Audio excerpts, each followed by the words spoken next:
Good morning.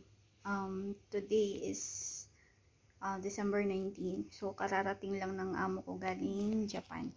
So, eto, nakita ko to sa lamesa ko.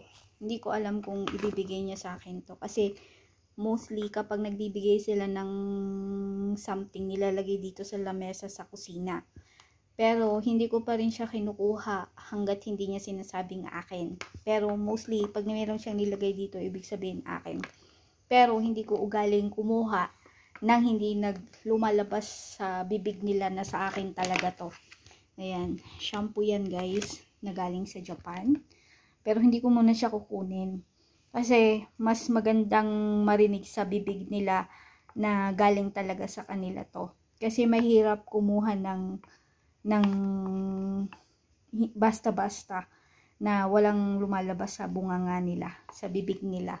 Ayun. Pagkatulong ka kasi, marami kasing akong nababalitaan na katulong na binigay na ng amo or tinapon na ng amo, tapos pagbibintangan ka nilang magnanakaw. Ito lang yung mga sasabihin ko sa inyo.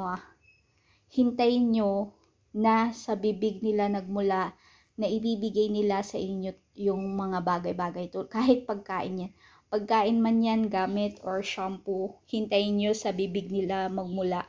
Kasi may mga among trader, meron ding among mabubuti talaga, as in, ibibigay sa'yo na ilalagay sa loob ng kwarto mo.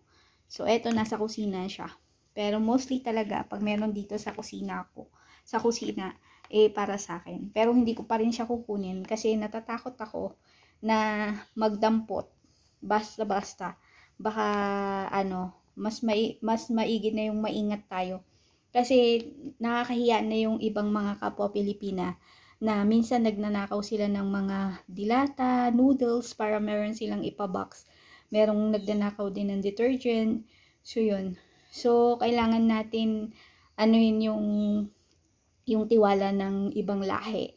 Kasi sirang-sira na yung imahe ng mga Pilipino dito sa Singapore. Kasi maraming ibang Pinay, hindi naman lahat ng ibang Pinay, yung ibang Pinay lang mga pasaway. So anyway guys, shampoo to, galing Japan. So hindi ko siya muna kukunin, hayaan ko dyan hanggat sa dumating sila mamaya, kasi pumasok na siya sa trabaho. Hanggat sa dumating sila mamaya, nasabihin niya, ay sa'yo yan. Tsaka ako na lang tsaka ako na lang kukunin. Nakakatakot kasing dumampot basta-basta.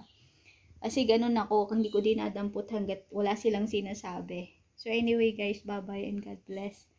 Sana may matutunan kayong aral. Ayan, shampoo yan.